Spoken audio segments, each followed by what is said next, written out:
오늘 우리가 돌아볼 말씀은 구약성경 604페이지, 구약성경 604페이지, 열왕기하 23장 24절에서 30절입니다. 23장 24절에서 30절.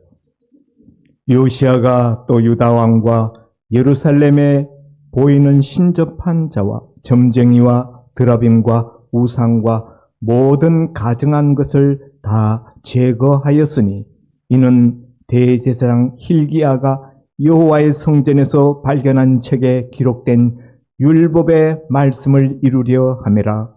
요시야와 같이 마음을 다하며 뜻을 다하며 힘을 다하여 모세의 모든 율법을 따라 여호와께로 돌이킨 왕은 요시야 전에도 없었고 후에도 그와 같은 자가 없었더라. 그러나 여호와께서 유다를 향하여 내리신 그 크게 타오르는 진노를 돌이키지 아니하셨으니 이는 므낫세가 여호와를 경노하게 한 그 모든 경노 때문이라. 여호와께서 이르시되 내가 이스라엘을 물리친 것 같이 유다도 내 앞에서 물리치며 내가 택한 이 성 예루살렘과 내 이름을 거기에 두리라 한 이 성전을 버리리라 하셨더라. 요시야의 남은 사적과 행한 모든 일은 유다 왕 역대 지략에 기록되지 아니하였느냐. 요시야 당시에 애굽의 왕 바로 느고가 아스루 왕을 치고자 하여 유브라데 강으로 올라가므로 요시야 왕이 맞서 나갔더니 애굽 왕이 요시야를 무기토에서 만났을 때 죽인지라. 다 같이 신복들이 그의 시체를 병거에 싣고 무기토에서 예루살렘으로 돌아와 그의 무덤에 장사하니 백성들이 요시야의 아들 요아스를 데려다가 그에게 기름을 붓고 그의 아버지를 대신하여 왕으로 삼았더라. 아멘. 담임 목사님, 요시야 소감이라는 제목으로 말씀을 전해 주십니다. 우리 옆에 계신 분들하고 인사 나누겠습니다. 잘 오셨습니다. 참 좋은 날입니다.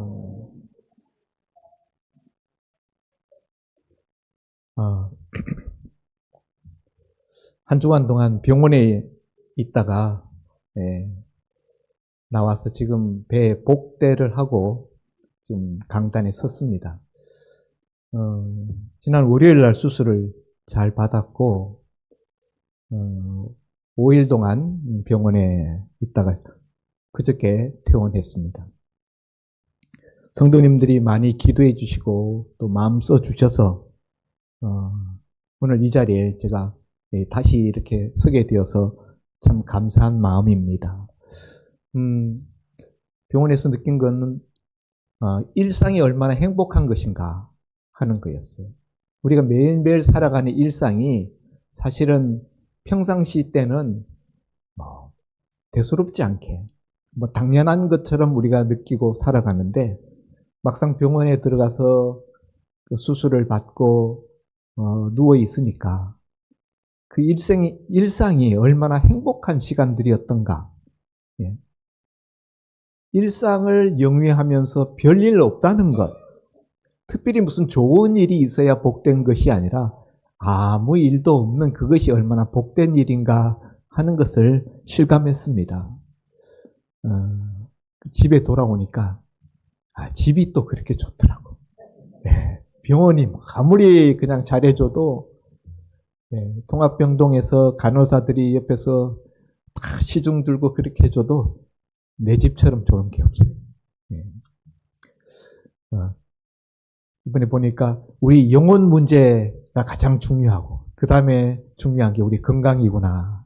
그런 실감을 했습니다. 건강이 무너지면 아무것도 못하는구나. 건강하시기 바랍니다. 우리 이제 육적 건강도 중요하지만은 더 중요한 것이 영적 건강 아니겠습니까? 예. 오늘 우리가 나누고자 하는 이 열왕기서, 열왕기하서 23장 말씀은, 요아스 왕에 대한 이야기입니다. 요시야 왕에 대한 이야기입니다. 그래서 오늘 설교 제목이 요시야 소감. 요시야 왕의 일대기를 살펴보면서 거기서 느끼는 어떤 감회라 그럴까요? 예, 그런 것들을 함께 나누어 보고자 합니다. 요시야 왕은 어떤 왕인가? 북이스라엘 나라가 먼저 멸망당하고 남쪽 유다 나라만 혼자 남아 있었을 때 남유다 나라를 다스렸던 유다의 왕입니다. 그런데 남유다 나라를 통치하셨던 그 여러 왕들 중에 20명이 넘는 그 많은 왕들 중에 하나님께서 인정하시는 하나님이 참 정직하다. 또 다윗의 길로 행하였다. 이렇게 칭찬하시고 인정하시는 왕들은 많지를 않았습니다. 그 중에 탑 3인방, 유다 나라에서 가장 하나님 보시기에 신실했었던 세 왕을 들라 그러면은 아마 여호사밧 왕, 그리고 히스기야 왕, 그리고 오늘 본문에 나오는 이 요시야 왕, 이렇게 세 명의 왕을 들 수 있을 거라고 저는 생각합니다. 이 요시야 왕은 남유다 나라가 멸망하기 얼마 직전에 나라의 그 마지막 시대를 장식했던 그런 왕입니다. 촛불이 꺼지기 직전에 맨 마지막에 불꽃이 더 환하게 타오르듯이 별이 소멸할 때, 우주에서 별이 소멸할 때 마지막 소멸하는 순간에 더 크게 빛나듯이 남유다 나라의 역사가 역사의 뒤안길로 사라지던 그 마지막 무렵 다시 한번 밝게 빛났던 그런 왕이 바로 이 요시야 왕이라 이렇게 말할 수 있을 것 같습니다. 요시야 왕은 아버지 아몬 왕이 신하들에게 시해당하고 8살이라는 어린 나이에 아버지의 뒤를 이어서 왕위에 오르게 됩니다. 8살짜리가 뭘 알겠습니까? 정치를 어떻게 해야 되는지, 뭐 측근 후원 막강한 세력이 있는 것도 아니지 않겠습니까? 그렇게 8살에 왕위에 올랐을 때 아버지는 우상숭배 열심히 하던 사람이었고, 그런데 이 8살짜리 이 요시야 왕은 그 아버지와는 마음이 달랐다. 처음부터 하나님께 대해서 마음을 두고 있어요. 그런데 아마도 이렇게 된 데에는 그 할아버지 므낫세의 영향이 있지 않았을까. 므낫세라는 왕은 남유다 역사에 있어서 가장 악한 왕, 북이스라엘의 아합 왕과 같은 그런 대표적인 악한 왕입니다. 55년이라는 긴 통치 기간을 가지고 있었으면서 그 대부분의 세월을 우상 숭배에 몰입했었던, 온 유다 나라를 우상 소굴로 만들었던 악한 왕이 바로 므낫세 왕인데, 막판에 그가 외국의 포로로, 아시리아의 포로로 잡혀갔다가 하나님 은혜로 돌아온 다음에 회개하고 그 남은 마지막 6년은 하나님 앞에 신실하게 회개하는 마음으로 살았어요. 그 므낫세의 변화된 모습이 역대기에 나옵니다. 우리가 이제 그런 그 므낫세의 나중에 하나님 경외하는 신실한 그 마지막 모습을 보면서 그 마지막 6년이라는 세월을 이 요시야 왕이 함께 했다는 거죠. 어린 시절이지만. 그래서 그 아버지의 영향을 받은 것이 아니라 그 할아버지 므낫세의 영향을 받아서 어려서부터 비록 아직 철이 그렇게 들지 않은 어린 시절이었지만은 하나님 경외에 대한 마음을 가지게 된 것 같습니다. 제가 짐작하겠기에는 성경에 뭐 그런 내용은 나오지 않습니다만 어쨌든 8살의 왕에 올랐으면서부터 하나님 쪽에 마음을 두었다. 그런데 제위 8년 되는 16살 때 보면은 역대하 34장 3절에 보면은 비로소 요시야가 하나님을 확실히 구하기 시작했다. 이렇게 역대하 34장 3절에 나와요. 그러니까 어렴풋하게 하나님에 대해서 알고 있다가 이제 8년 동안 왕위에 있다가 그의 나이 16세 되었을 때, 아, 내가 하나님을 확실히 구해야 되겠다. 그런 인식이 들어왔다는 거죠. 16세 때, 우리로 이야기할 것 같으면은 중고등학교 때인가요? 네. 저는 인생에서 가장 중요한 때가 중고등학교 때가 아닌가. 이때가 우리 신앙을 세우기에 가장 황금 타이밍이라 그렇게, 예. 그때 신앙을 확실히 이렇게 잡은 사람은 평생 동안 그 신앙의 길을 달려가는데, 이 청년기 때 신앙을 확실히 잡지 못하면은 이후에 신앙 잡기가 참 만만치 않다, 쉽지 않다. 그런데 이 요시아는 16살 때, 그때 하나님을 확실히 구하는 그런 마음을 갖기 시작했다는 거예요. 그리고 그로부터 4년이 지난 제위 12년, 그의 나이 20세 때에 비로소 그가 종교개혁을 대대적으로 일으키기 시작합니다. 그래서 그 종교개혁을 일으킨 내용들이 오늘 우리 읽은 24절에 나와요. 요시아가 유다 땅과 예루살렘에 보이는 신접한 자와 점장이와 드라빔과 우상과 모든 가증한 것을 다 제거하였다. 자기가 다스리는 유다 나라 안에 있는 하나님이 미워하시는 것, 하나님이 싫어하시는 우상단지, 드라빔, 그 우상의 일종이죠. 모든 가증한 것, 점쟁이들, 신접한 자, 이런 것들을 다 제거해버렸다는 거예요.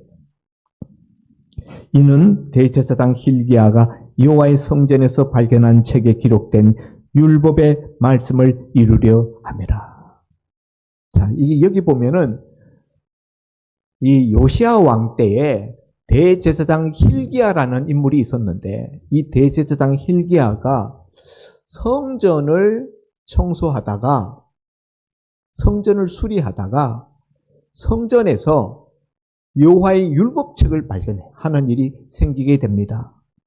요시야 왕 제위 18년, 그의 나이 26세 때에, 이때까지 점점 하나님께로 마음이 기울어져 가던 이 요시야 왕에게 획기적인 사건이 일어났는데, 그것은 바로 잃어버려졌었던, 사라졌던 하나님의 율법책, 하나님의 말씀, 모세가 기록한 그 율법책을 발견하게 된 일입니다.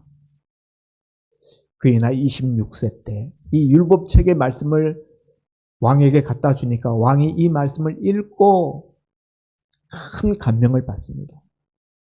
그리고 그 말씀대로 살아야 되겠다라는 마음으로 대대적인 종교 개혁을 일으켜서, 그 내용이 아까 제가 읽어드린 것과 같이 신접한 자, 점쟁이, 우상, 가증한 모든 것들을 제거하는 대대적인 종교 개혁을 일으키게 되었다. 그래서 그가 하나님 앞에 얼마나 인정받는 왕이 되었는지 25절 다음 절에 보면은 요시아와 같이 마음을 다하며 뜻을 다하며 힘을 다하여 모세의 모든 율법을 따라 여호와께로 돌이킨 왕은 요시아 전에도 없었고 후에도 그와 같은 자가 없었더라. 한자문으로 간단히 줄이면은 전무후무한 하나님을 경외하는 인물이었더라. 요시아 전에 이렇게 하나님 경외한 사람이 없었고, 요시아 이후에도 이렇게 전무후무하게 하나님을 경외하였던 그런 탁월한 인물이 되었다는 것입니다. 자기만 신앙생활 잘한 것이 아니라 온 나라의 백성들에게 하나님의 말씀대로 살도록 말씀을 교육하고 그것을 확인하고, 심지어는 이미 멸망해버린 우리 38선 이북의 북한 같은 북이스라엘 땅, 거기는 아시리아가 정복해버렸죠. 그 북이스라엘 땅까지 건너가서 남아있는 유대인 동족들에게 종교개혁을 일으켰습니다. 그래서 그 베델의 단 사건이 앞에 이제 나오는데요. 자신이 다스리는 남쪽 유다 나라뿐만 아니라 이미 멸망해서 아시리아의 속국이 되었는 북이스라엘 땅에 남아있는 유다 백성들에게까지 찾아가서 종교 개혁을 일으켰다는 거예요. 얼마나 요시야 왕의 열심이 대단했던가 하는 것을 알 수 있는 대목입니다. 그런데 이렇게 하나님 앞에 전무후무한 특별한 신앙을 가지고 있었던 이 요시야 왕이 나중에 보면은 애굽 왕과의 묵기토 전투에서 그만 전사하고 마는 일이 나중에 우리가 읽은 이 29절에 나옵니다. 요시야 당시에 애굽 왕 바로 느고가 아수르 왕을 치고자 하여 유프라데 강으로 올라가므로 요시야 왕이 맞서 나갔더니 애굽 왕이 요시야를 묵기토에서 만날 때 죽인지라. 애굽 바로 왕이, 애굽 파라오죠. 바로 느고라는 왕이 요시야 왕을 묵기토 전투에서 죽였다. 요시야 왕이 묵기토 전투에서 적군에 쏜 화살을 맞고 결국 숨지게 됩니다. 참 이 장면에서는 저는 성경을 처음에 읽기 시작하면서 이 부분의 말씀을 처음에 읽을 때 너무 의문이 들었어요. 요시야처럼 이렇게 하나님께 정직하고 하나님을 정말 경외하였던 이런 신앙의 인물이라면은 하나님이 화살을 피하게 하시든지, 예? 화살이 갑옷도 입었을 것 아닙니까? 전투에 나가는 왕인데. 그 좀 어떻게 그렇게 치명적인 상처를 입지 않도록 해 주셨어야지. 왜 이런 아까운 왕을 이렇게 희생되게 하나님 아무 손도 안 쓰셨을까? 좀 의문이 들었어요. 우리 앞에 보면은 그 신앙의 사람들을 하나님이 어떻게 도왔는지에 대한 많은 기사들이, 많은 기적들이 있잖아요. 아시리아의 18만 4천 대군을 하룻밤 사이에 하나님이 천사들이 와서 다 괴멸시켰어요. 어떻게 죽었는지도 모르고 다음날 나가보니까 다 죽어 있어요. 그런 일이 있는가 하면은 자기네들끼리 그냥 서로 적군으로 오인하고 서로 자군끼리 서로 찔러 죽여서 자멸하는 그런 일도 있고, 하나님이 역사하셔서 도저히 이길 수 없다고 생각되었던 적군들을 물리친 그런 역사들이 한두 번이 아니잖아요.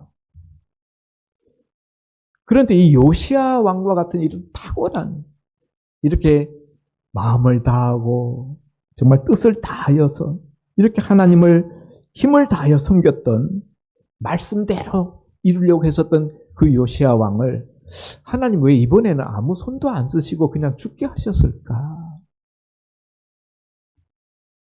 여러분은 어떤 생각이 드십니까? 저는 이 장면을 읽으면서 오호 통제라, 오호 통제라. 하나님 왜 이렇게 하십니까? 성경이 답을 하고 있어요. 26절에 요시야 왕에 대한 하나님의 인정과 칭찬하심이 있고 난 다음에 그러나 여호와께서 유다를 향하여 내리신 그 크게 타오르는 진노를 돌이키지 아니하셨으니, 유다 나라를 하나님이 멸망시키려고 했었던 그 진노를 하나님이 거두지 않았다는 거예요. 요시야 왕이 그렇게 하나님을 잘 섬기고 열심으로 하나님을 경외하였지만은 그럼에도 불구하고 하나님의 마음이 바뀌지 않았다는 거예요. 유다 나라를 멸망시키겠다는 하나님의 그 결심은 여전히 유효하였다. 왜냐하면은 이는 므낫세가 여호와를 경노하게 한 그 모든 경노 때문이라. 할아버지 므낫세 때 그가 50년 가까운 세월을 얼마나 우상 숭배 극심하게 유다 나라를 우상 소굴로 빠뜨렸는지, 므낫세 왕이 저지른 범죄가 너무 많아서 왕과 그 백성들이 하나님 앞에 하나님의 분노를 너무나 경록해 하셨기 때문에 요시아 왕이 비로소 이제 이렇게 하나님을 경외하고 하나님 앞에 인정을 받았지만은 하나님의 그 작정하신 유다 나라를 멸망시키겠다는 그 계획은 변하지 않았다는 거예요. 그리고 이 기사 다음에 바로 이 므깃도 전투에서 요시아 왕이 전사당하는 이야기가 나옵니다. 그러면은 우리가 이 앞뒤 문맥의 흐름에서 이해해 볼 때에 요시아 왕의 므깃도 전투에서의 전사는 결국은 유다 나라를 멸망시키기로 했었던 므낫세 왕의 죄악을 하나님이 실천에 옮겨 유다 나라가 멸망에 이르게 하는 한 과정이구나 하는 것을 알 수가 있습니다. 그런데 우리가 이 똑같은 기사가 역대기에도 나오거든요. 역대기 기사가 좀 더 자세히 나옵니다.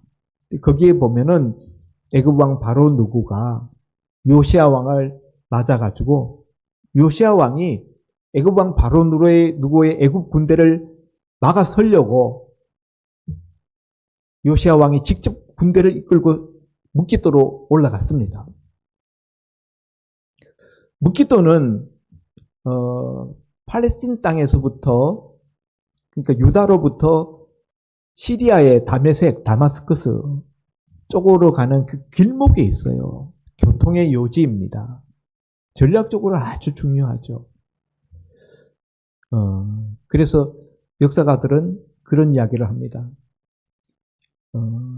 므깃도를 장악해야 이 중동 지역에 패권을 질 수가 있다.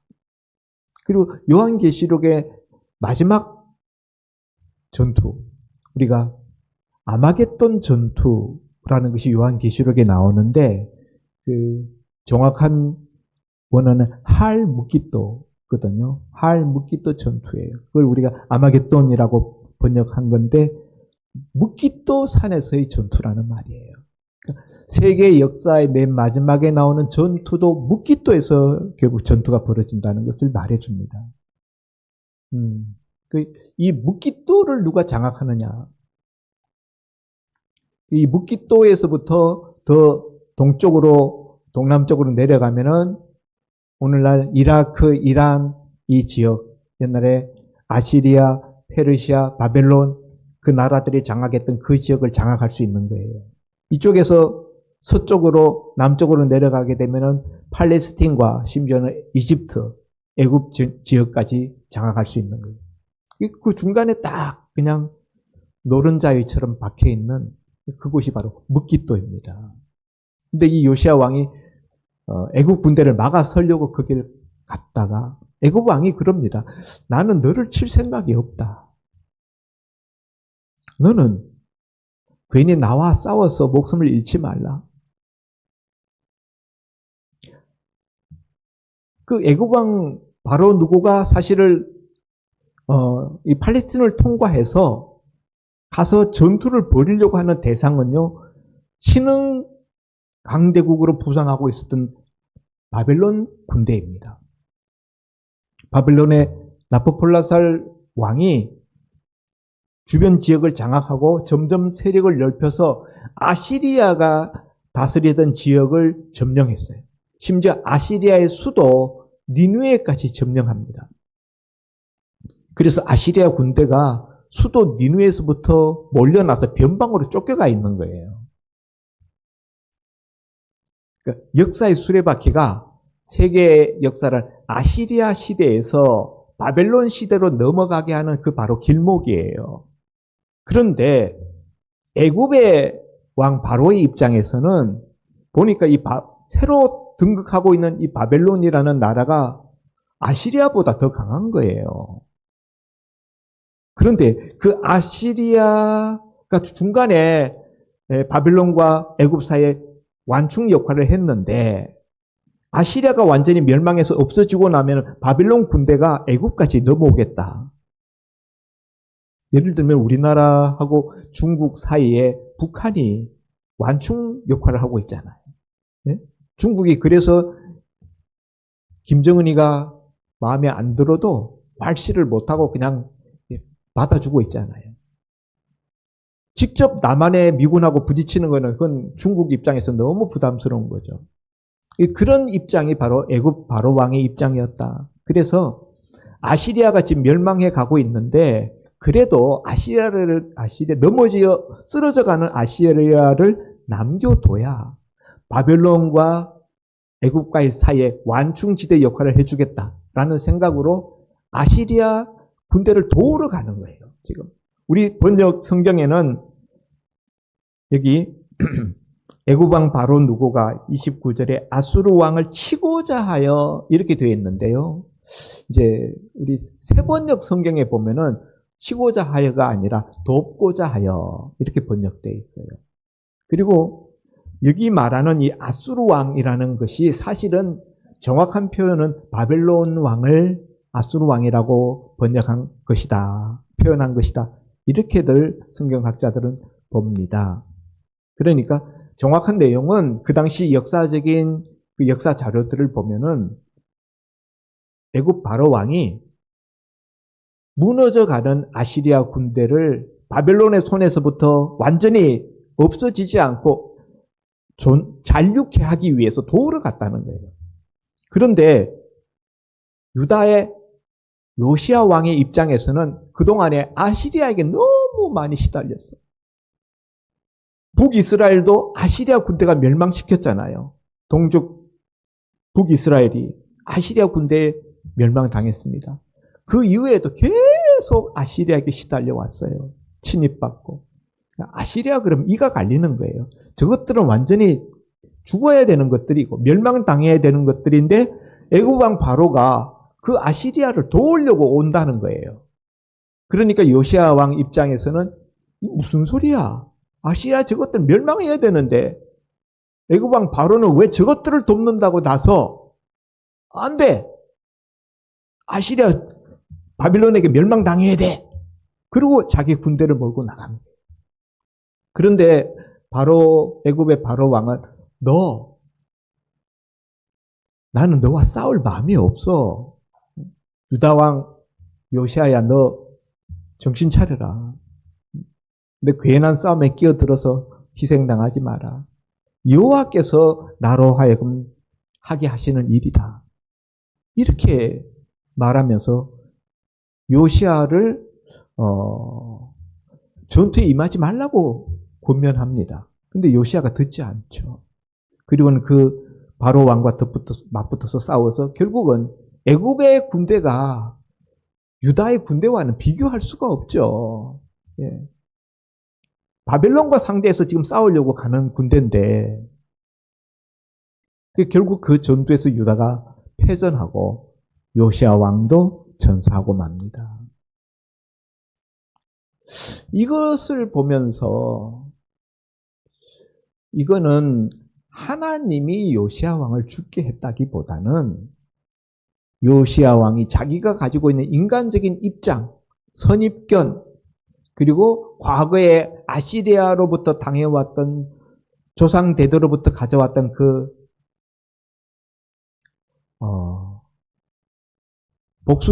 복수심이라 할까요? 너무 많이 시달렸기 때문에. 우리가 일제시대 때 일본 사람 밑에 식민 통치 받으면서 시달렸던 것 때문에 일본 사람에 대해서 별로 감정이 안 좋잖아요. 그런 마음. 예, 그래서 아시리아를 돕는다고 아시리아는 망해야 되는데 그런 그 인간적인 감정으로 자기가 당사자가 될 필요가 없는 전투에 끼어든 거예요. 이것이 요시아 왕의 최후를 장식하게 만들었다. 이런 걸 보면요. 요시아가 경건한 왕이었어요. 경건하고 하나님 잘 섬기는 왕이었지만은 그러나 다윗 왕과 같은 전투에 능한 그런 그 장수 출신은 아니에요. 하나님의 뜻이 정말 어디에 있는지를 잘 분별하지 못했다. 왜? 쌓인 감정이 너무 많다 보니까. 아시리아에 대한 원한과 복받치는 인간적인 감정들이 너무 앞서다 보니까 굳이 내가 여기 꼭 이렇게 생명을 걸고 여기에 투신해야 되는지에 대해서 깊은 성찰이 없었다는 거예요. 여러분, 우리가 신앙생활을 하면서 내가 예수 잘 믿는다라고 내 신앙에 우리가 자신하면서 그렇기 때문에 내가 어떤 일을 하면 하나님이 반드시 나를 도와주실 거야 라고 우리가 지레짐작하고 뛰어드는 어떤 결정과 선택을 하는 것에 대해서 우리가 조심해야 된다.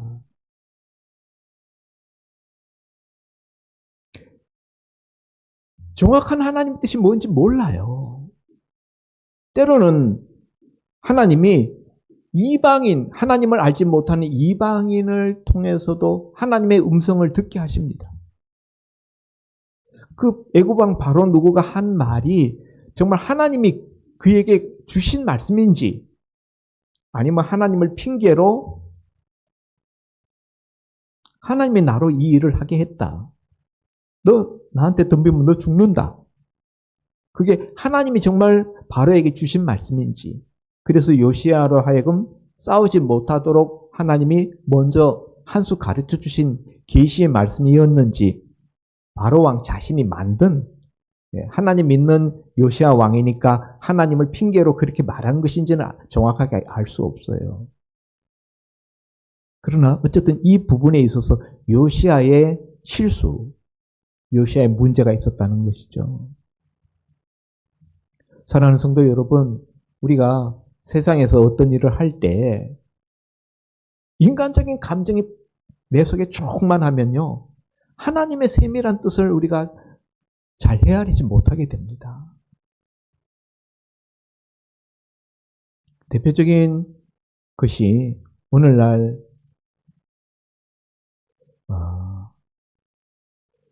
이 시대 사람들이 가지고 있는 이데올로기. 저는 오늘날 한국 교회를 보면서 상당히 염려스러운 점이 많아요. 교회들마다 목사님들이 강단에서 극좌의 메시지를 전하는가 하면은 어떤 곳에서는 극우의 메시지를 전합니다. 나름대로 그분들의 과거 또 그들의 삶의 자리 속에서 왜 그런 생각을 하게 되는지에 대한 이유는 있습니다. 어떤 감정들이 쌓여온 감정들이 있어요. 그러나 그것이 하나님의 뜻이냐? 저는 그렇지는 않다고 생각합니다.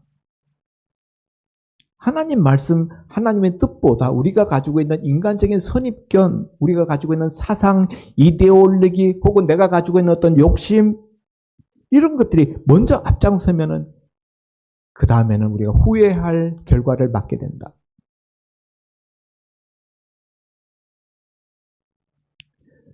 내가 예수 믿는다는 것만 가지고 무조건 하나님이 내 편이 되어주실 것이라는 그런 우리가 착각을 하면 안 된다.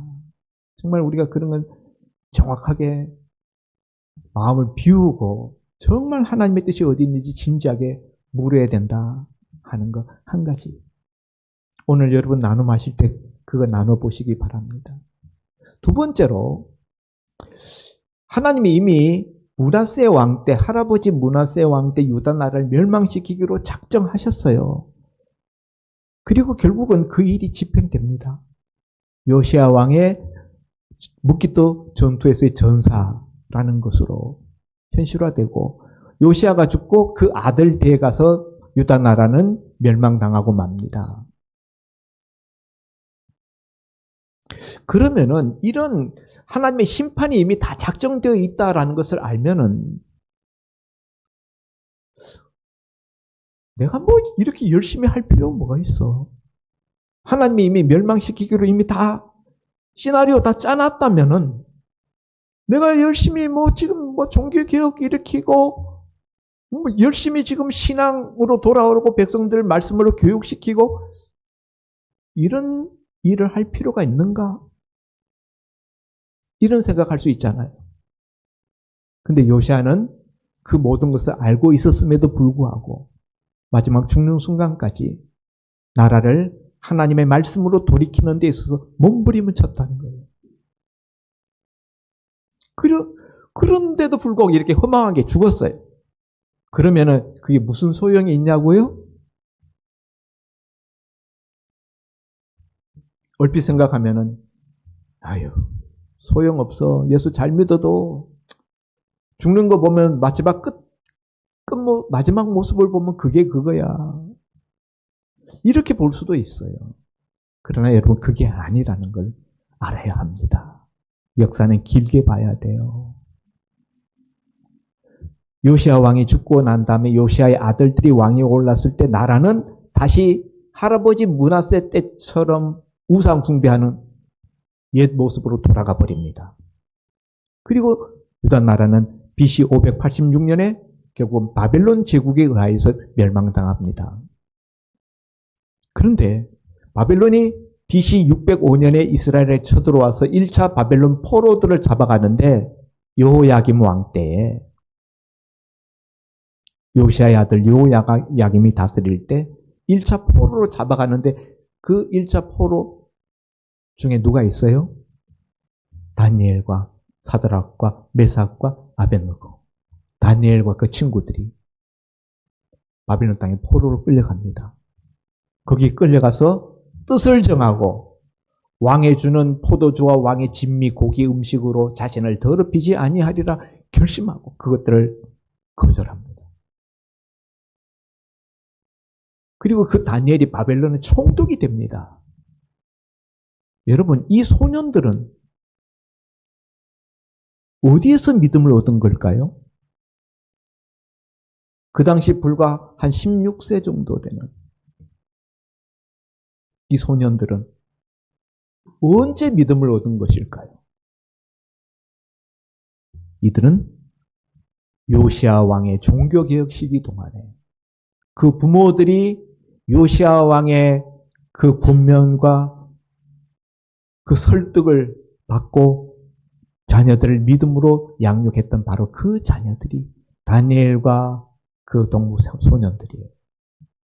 그래서 성경학자들은 이 다니엘과 그 동무들, 이들을 뭐라고 이야기하는가 하면 요시야의 키즈, 요시야의 아이들이라고 말합니다. 요시야가 길러낸 믿음의 2세들이었다는 거죠. 요시야는 그렇게 전쟁터에서 사라졌지만은 요시야가 일구었던 그 종교개혁의 씨앗은 유다 백성들 속에 뿌려져서 많은 대부분 사람들이 우상숭배로 돌아갔지만은 다니엘과 같은 그리고 그 동부 소년들과 같은 믿음의 사람들을 만들어내어서 바빌론 땅에 가서 70년 동안 있는 동안에도 여호와 하나님을 섬기는 그런 집단으로 남아있을 수 있는 핵심 그룹이 되었다는 거예요. 이게 요시야 왕이 한 일입니다. 이후에 에스라, 느헤미야, 에스더, 스룹바벨 이런 사람들은 다 이 요시야의 아이들이에요. 요시야의 종교개혁으로 말미암아 태어난 그 믿음의 후세들이라는 사실입니다. 요시야가 이때 종교개혁의 이 불길을 일으키지 아니하였더라면은 바벨론 땅에 포로로 끌려갔던 이스라엘 백성들은, 유다 백성들은 거기서 역사 속에 사라지고 멸망하고 없어졌을 거예요. 우리가 우리의 숨이 끊어지는 순간까지 우리 자녀들에게 믿음을 몸부림치면서 전수해야 될 이유가 바로 여기에 있는 겁니다. 기도하겠습니다. 하나님 아버지, 오늘 요시야의 일대기에 대한 요시야 소감을 나누었습니다. 그가 어떻게 8살 어린 나이에 왕위에 즉위하여서 31살 나이에 세상을 떠나기까지 종교개혁의 불길을 이어갔는지, 하나님이 그로 하여금 그 종교개혁의 불길을 일으키도록 이뤄졌던 하나님의 율법책을 발견케 하시고 그 율법책의 말씀을 요시야가 읽고 그 말씀대로 실천에 옮기는 그런 과정 속에서 요시야의 아이들이 길러지고 다니엘과 그 동무 소년들, 그리고 에스라, 느헤미야, 에스더 이런 신앙의 인물들, 스룹바벨 이런 사람들이 결국 바벨론 포로기 동안에 하나님의 백성으로 유다 백성들을 살아갈 수 있도록 세우는 그런 샛별 같은 인물들이 되었던 것을 우리가 보았습니다. 아버지 하나님, 우리가 우리 자녀들을 정말 믿음으로 잘 양육할 수 있는 또 다른 요시아가 될 수 있도록 도와주옵소서. 우리 인간적인 생각과 감정에 휘둘려서 하나님의 뜻을 분별하지 못하고 쓸데없이 인생을 낭비하지 않도록, 희생당하지 않도록 지혜를 주시옵소서. 예수님 이름으로 기도하옵나이다. 아멘. 아멘. 많은 것을 생각하게 하는 은혜의 말씀 감사합니다. 다 같이 찬송가 497장 부르면서 봉헌 드리겠습니다.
목사님 봉헌 기도 드리십니다.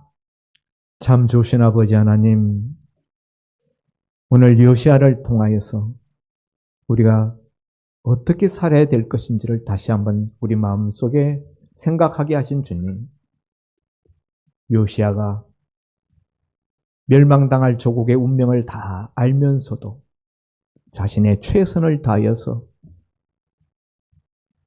믿음의 후세들을 길러내는 일에 말씀으로 양육하는 일에 그의 모든 에너지를 쏟았던 것을 우리가 보면서 우리도 그와 같이 살 수 있게 하여 주옵소서.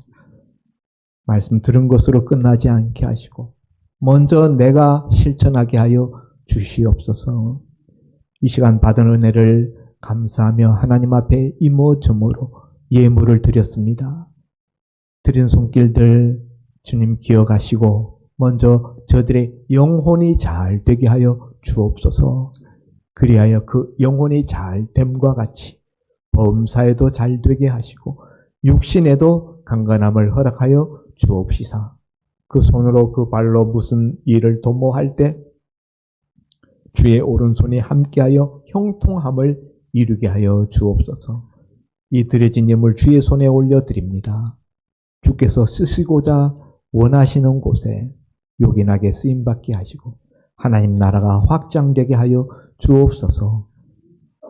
드린 손길들 주께서 기억하시고 흔들어 넘치도록 채워주시기를 바라오며 우리 구주 예수님 그리스도 이름으로 감사옵나이다. 아멘. 교회 소식입니다. 오늘 구역 모임이 있습니다. 또 내용은 5구역, 6구역, 8구역, 그다음에 또 각 모임 장소는 주보에 명시되어 있습니다. 돌아오는 수요일 저녁 예배 후에 목양실에서 임시 당회가 있습니다.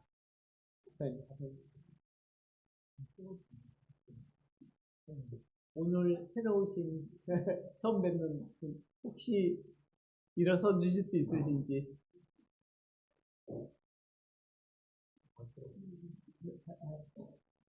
어쨌든 새로 오신 우리 얼굴들이 있어서 여러분 좀 축하해 주시기 바랍니다. 반갑습니다. 환영합니다. 이제 다 같이 일어서셔서 502장 1절 부른의 윤진호 목사님 축도로 예배 마칩니다.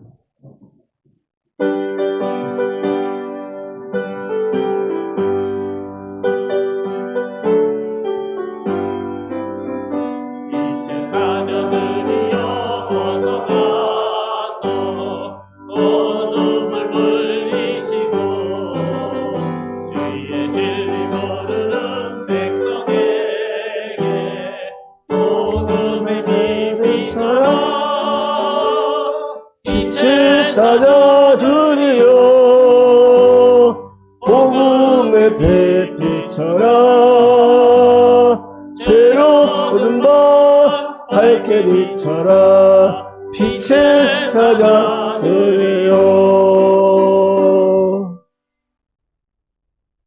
말씀이 육신이 되어 이 땅에 오셔서 십자가에 달려 죽으시고 창사되셨다가 삶 안에 부활하셔서 하늘로 승천해서 하셨다가 다시 오실 우리 주 예수 그리스도의 은혜와 하나밖에 없는 독생자 예수님을 아낌없이 주시기까지 하신 우리 하나님 아버지의 무한하신 사랑하심과 성령님의 대주교통 충만 역사 인도하심이 오늘도 덜민 목사님의 전하시는 하나님의 말씀을 듣고 날마다 감정에 휘둘리지 않고 항상 하나님의 말씀에 굳게서 하나님의 뜻 가운데 하나님께 영광 돌려드리고자 하는 또한 자녀들에게 잘 신앙 교육을 잘 시켜서 자자손손 은혜와 축복을 넘치도록 받기를 원하는 오늘 소목교회와 모든 사랑하는 성도들과 그 가정과 직장과 사업과 하시는 일들 위해 자자손손 위에 이제부터 영원까지 함께 있을지어다. 아멘. 아멘.